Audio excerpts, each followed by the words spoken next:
मैं आपसे जानना चाहूँगी कि फॉर एग्जांपल अगर कोई कॉन्टिनेंटल कुक है तो वो क्या इस मौके का फ़ायदा उठा सकता है? क्या उसके लिए इस तरह के मौके मौजूद है जर्मनी में, और अगर हैं तो क्या क्राइटेरिया है? अच्छा, ये जो आपने कॉन्टिनेंटल कुक की बात की है, ये भी इंक्वायरी मैंने पढ़ी थी, तो मेरा इन सब को ये मशवरा होगा, एडवाइस होगी कि वो अपना लैंग्वेज कोर्स करें, और फिर इसके लिए चांस नहीं है, इसके लिए चांसेस हैं। आप मेरी बात समझे कि बहुत ज्यादा अपॉर्चुनिटी है कुक के लिए, क्योंकि इसकी बहुत ही हाईली समझने की डिमांड है यहाँ पर। मैं आपको ना अभी आज से कोई 40 साल पहले लेके चलता हूँ। मैंने पाकिस्तान का एक रेस्टोरेंट यहाँ खोला था, और मैं पाकिस्तान से उस वक्त कुक लेके आया था जिसको लैंग्वेज की जरूरत नहीं थी। उस वक्त language it was not that issue, क्योंकि वैसे भी कुक जो है ना, उसने जाके किचन में काम करना है, उसने लोगों से बात नहीं करनी। लेकिन मैं फिर भी उनको ये एडवाइस करूंगा कि वो लैंग्वेज जरूर करें, A1 A2 मस्ट करें, और फिर एज ए कुक आना चाहें तो आई विल हेल्प देम। वो आपके चैनल के थ्रू हमें क्वेरीज कर सकते हैं और हम उनको इंफॉर्मेशन प्रॉपरली दे सकते हैं। लिहाजा ये चीज कंफर्म है, कुक है, इलेक्ट्रिशियन है, किसी ने लिखा था होम्योपैथिक डॉक्टर हैं, वो कोई नर्स है, आप जो कुछ भी हैं, सबसे पहली चीज अगेन लैंग्वेज, ठीक है ना। कि आपने अगर नर्स हैं फॉर एग्जांपल, तो आपको ना थोड़ी सी अपर लेवल पे जाना पड़ेगा, मसलन B2 लेवल आपको होना होएगा। क्यों? Because you are going to आपने लोगों के साथ बात करनी है, आपने उनके साथ जाके ना उनसे डिस्कशन करनी है कि भाई उसको क्या है, उसको क्या प्रॉब्लम है।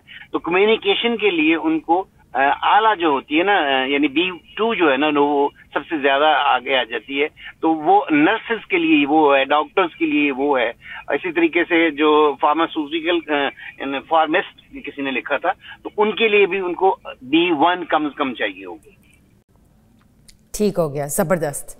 सर, इसी तरह अगर होम्योपैथिक डॉक्टर्स की बात करते हैं, एक तो होते हैं एलोपैथिक, उनके लिए तो मौके ठीक है, एक सर्टन हम देख सकते हैं कि स्टैंडर्ड एक सेट हुआ है, लेकिन होम्योपैथिक डॉक्टर्स के लिए भी क्या इसी तरह की कोई हम कह सकते हैं कि अपॉर्चुनिटीज़ हैं, कोई सर्टन क्राइटेरिया है इनके लिए जर्मनी में? क्या इनके लिए कोई स्कोप है? देखिए, वो भी बिल्कुल मौजूद है, लेकिन मैं उस पर ये कहना जरूर मुनासिब समझूंगा कि यहाँ पर ना होम्योपैथिक बकायदा मौजूद हैं। आपने डॉक्टर श्वाबे का नाम सुना होगा, तो ये लोग इस पर बहुत ज्यादा यकीन भी करते हैं और ये उन पे मेडिसिन को इस्तेमाल भी करते हैं, ठीक है ना। लिहाजा अगर वो ऐसा क्वालिफाइड बंदा है तो डेफिनेटली वो उसके लिए वो आप समझ लें कि वो इस चीज को हासिल कर सकता है। And what about auto electricians? Auto electricians की अगर हम बात करते हैं, उनके बारे में बताइए, या किसी और मैकेनिकल फील्ड की बात करते हैं या टेक्निकल फील्ड की बात करते हैं, क्या कहना चाहेंगे इनके हवाले से?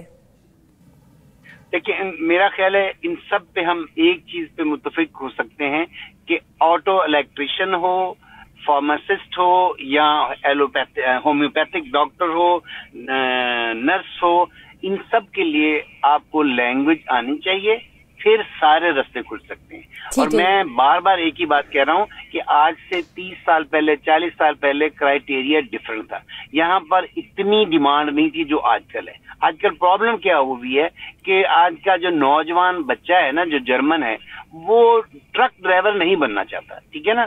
वो इलेक्ट्रिशियन या ऑटो इलेक्ट्रिशियन, मैकेनिक का काम नहीं करना चाहता। फॉर एग्जांपल मैं मिसाल दे रहा हूँ, तो अब उनको तो जो बंदे चाहिए, मसलन ब्रसल में जो EU यूनियन की जो हमारी इमिग्रेंट्स की वजीर हैं, मैं कोशिश करूंगा अगर उनका वो क्लिप मिल जाए, उन्होंने बकायदा एक चीज अनाउंस की थी कि अगले 10 साल हमें आउट ऑफ यूरोप 1 मिलियन लोग चाहिए ही चाहिए। इसका मतलब पता है क्या है कि ये लोग यूरोप से नहीं आएंगे, یہ ظاہر ہے ان کو ایشیا سے آنا پڑے گا، پاکستان، بنگلہ دیش، انڈیا یا بھوٹان یا نیپال یا اسی طریقے سے ساؤتھ افریقہ سے بھی آ سکتے ہیں.